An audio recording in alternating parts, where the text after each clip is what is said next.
to Crimes and Curiosities. Before we start this video, don't forget to like and subscribe. Today we are going to start with the case of Ally Kostial. I wanted to talk about this case because being a college student myself, I never thought about a campus or the people around me as scary, but for some, that's not the case. I want to tell the story of Ally because 7 months ago was the 5th anniversary of her murder. On July 19th, 2019, Ally Kostial was taken from this world cruelly and unimaginably, which is something that could have been prevented. Ally was only 21 years old, with so much more life to live. And being 21 myself and in college, I can't even imagine what Ally had to go through. And this case just needs to be talked about, to keep her name out there and to keep her spirit alive, for people to remember her for her bubbly and outgoing personality, but also for young adults and parents to hear. Before jumping in, I would like to add this video contains mature themes that I will talk about things that could be upsetting or just people wouldn't want to hear about, so viewer discretion advised. Okay, so let's jump in. Ally was a student at Old Miss College, where she was her happiest, but unfortunately this also became the place where she would meet a man who eventually ended her life. My heart goes out to her family, her friends, for what is a tragic and unimaginable loss.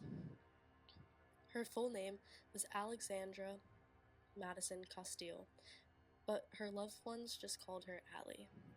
She was born September 11th, 1997, to parents Cindy and Keith.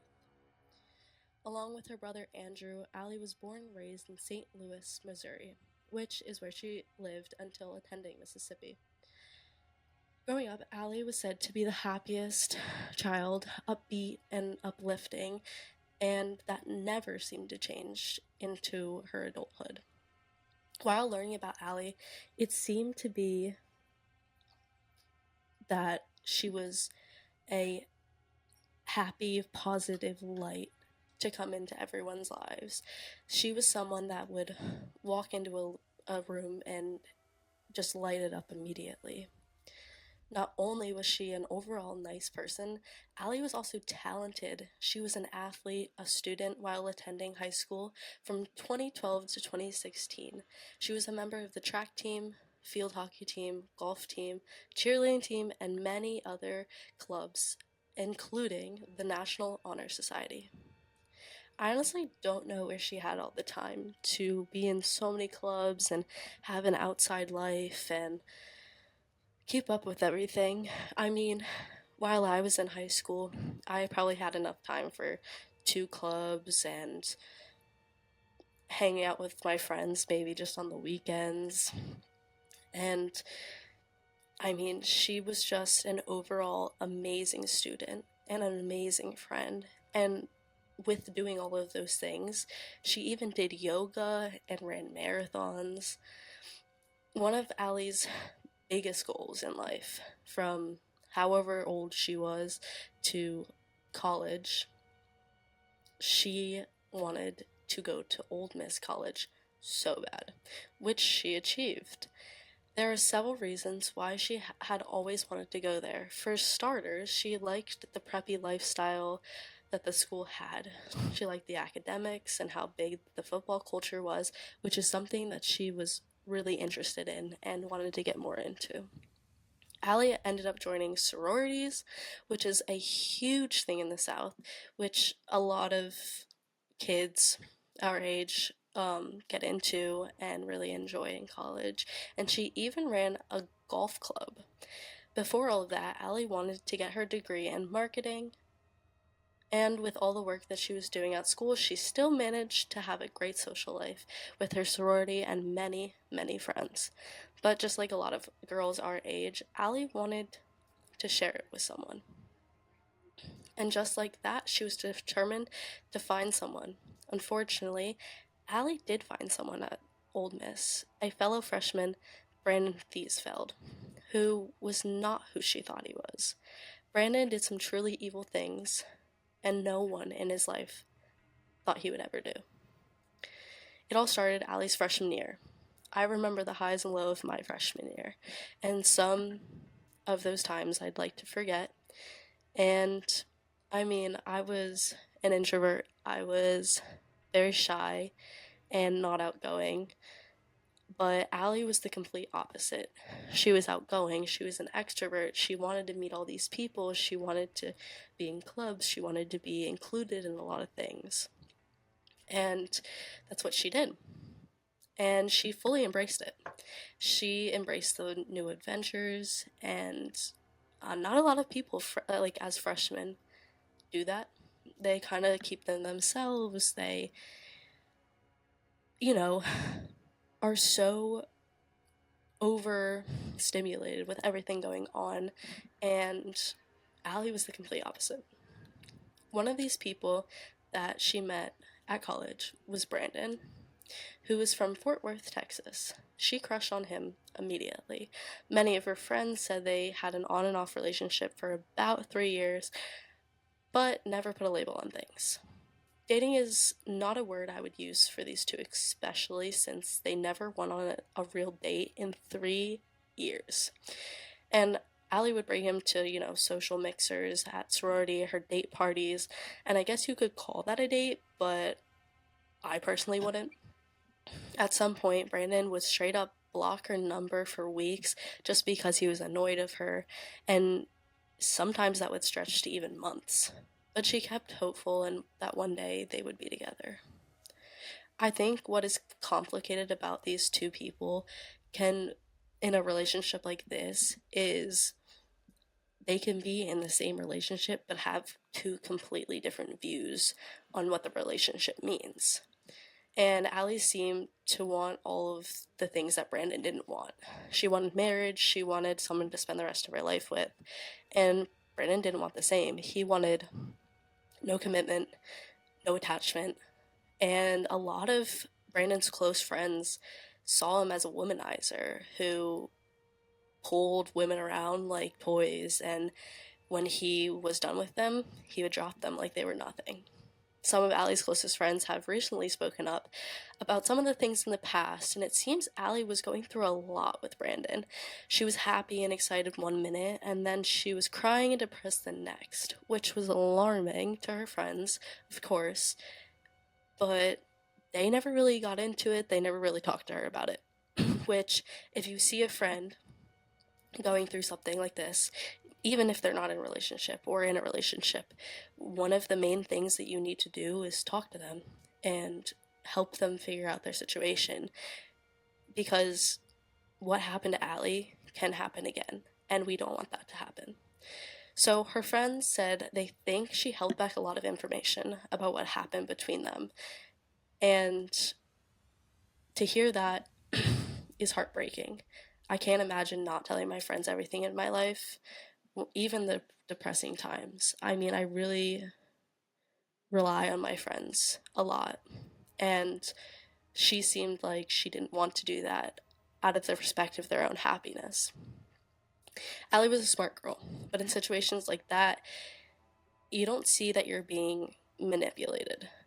And she liked the attention of a boy that she liked, which is valid, and I completely understand where she's coming from in a sense. But I want to reiterate that in no way is this her fault. That no one should listen to this podcast or read about her case and think, oh, well, she did it to herself. That's not how it works. In the summer of 2019, Ally was 21 years old, living in her college apartment, which is a very fun time in college. I mean, I'm 21 years old, I'm living in my first college apartment, I'm spending time with friends, I'm taking classes. That's exactly what Ally was doing. She was spending time with friends, she was taking classes, and she seemed really happy.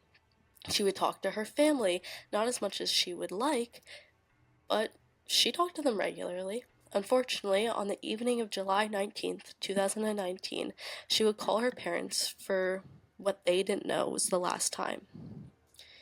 The evening of the 19th at 7 p.m., Ally talked to her mom about going out with some friends at a bar and seemed very excited to be hanging out with friends and living her life.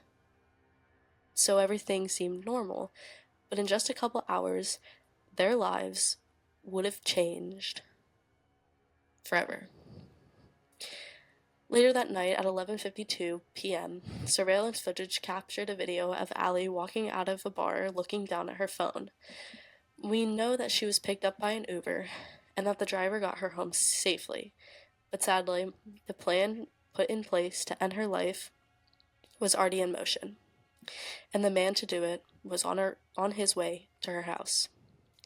Later that morning, July 20th, a deputy was going on a routine patrol in Harmontown alongside Sardis Lake, which is 30 miles north of the Old Miss campus.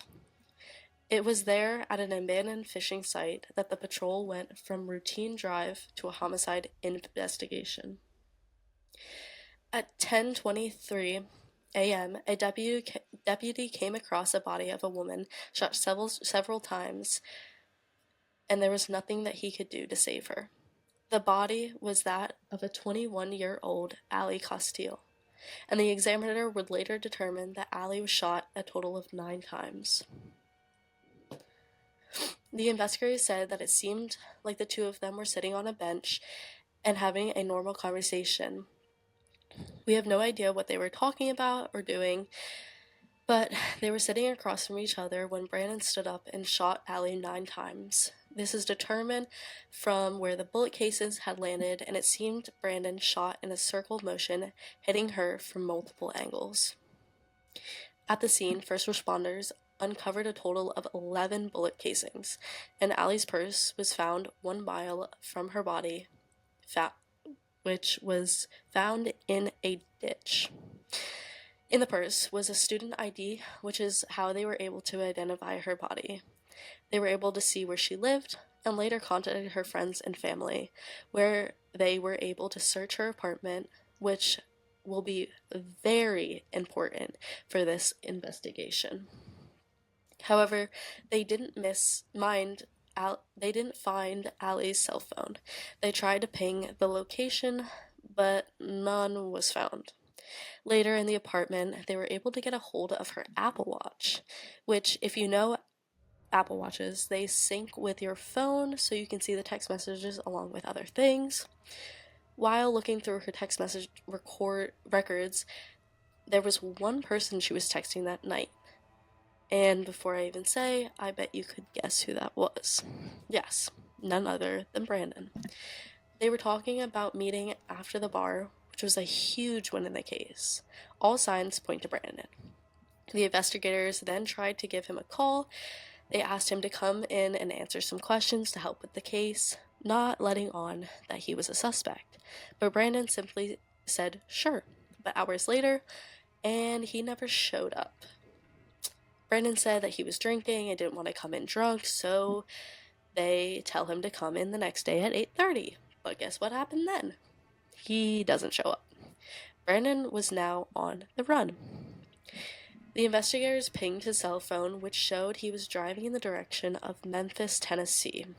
After the information was known, a BOLO, which is, for some that don't know, is an acronym for Be on the Lookout, which is an alert system used by the police to inform police officers of a person, vehicle, or object of interest.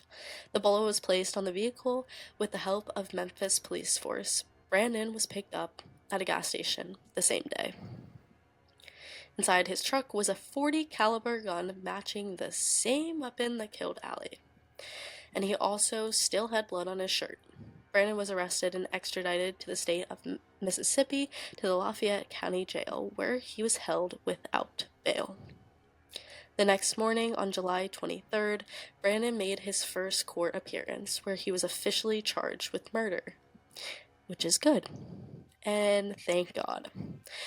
2 days after that, July 25th, 100 people gathered to honor Ally's life, Ally being a great person and a light. There was no wonder why so many people showed up for her. She was a light in so many people's people's lives. All Ally wanted was to be enough for Brandon, and Brandon killed her. And for what reason?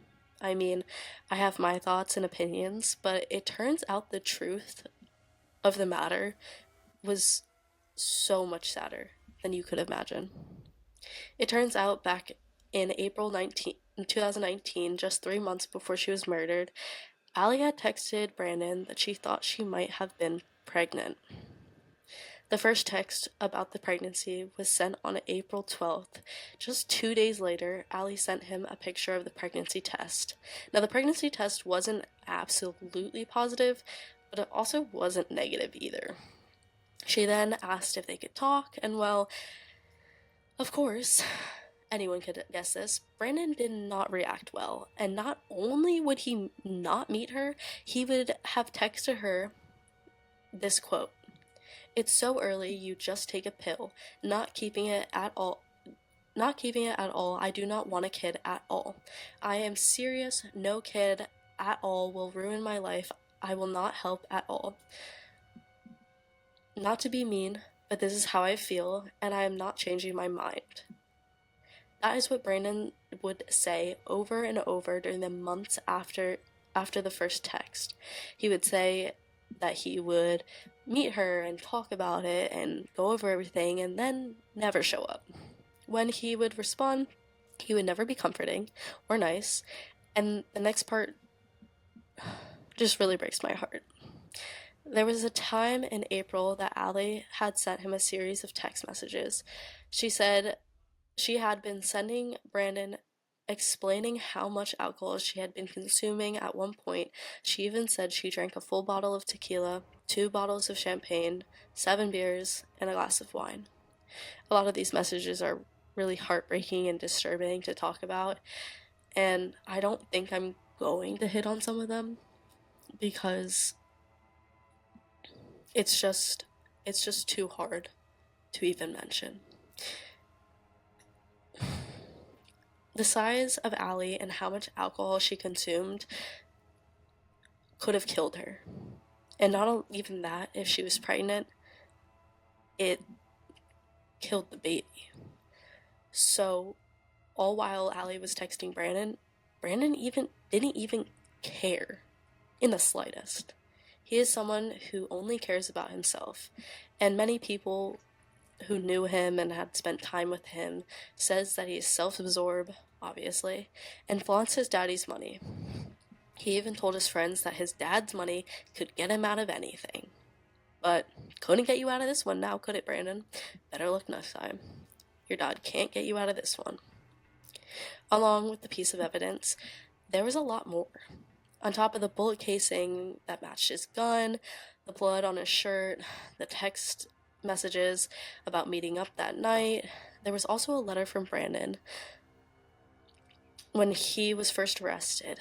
After being arrested, investigators searched his apartment and found a handwritten letter in which he exactly admitted to killing Ally.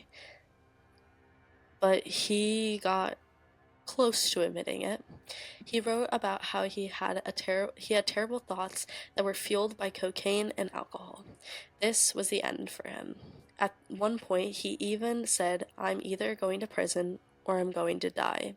His lawyer then later states that that was Brandon's suicide note, and that following Ally's murder, he planned to take his life, but wasn't successful. Regardless of why he wrote this message or letter, it's just one of the many things that points to him being guilty. I mean, he really can't get out of this one. No matter the work his lawyer puts in or the excuses after excuses, he's guilty, and he will stay guilty. But there was one more thing. During the investigation, there were several things that came up. So I'm going to walk you through those, starting with what Brandon did a week before Ally's murder.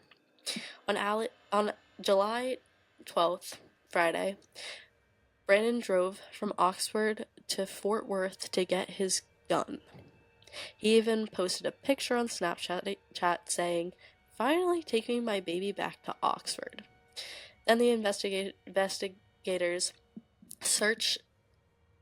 searched through his history in his phone and found searches saying how to get away with crimes and how to tie someone up, as well as looking up tactical face mask, hollow tip ammunition, a silencer, and many other things. He also looked up how Ted Bundy lured his victims. The entire digital trail told a story about someone who's about to kill someone. The creepiest part of it all is he did end up luring Ally in, and he did it by tricking her into thinking he cared, which is what a monster would do. He convinced her that he was ready to talk about the pregnancy and her feelings, when really, he just wanted to kill her. At 12:45 a.m., the night of Ally's death, Brandon's car and signature license plate, Take It, had been seen on surveillance video driving towards Ally's house. At 1:14 a.m., the truck was seen on camera again going back in the opposite direction.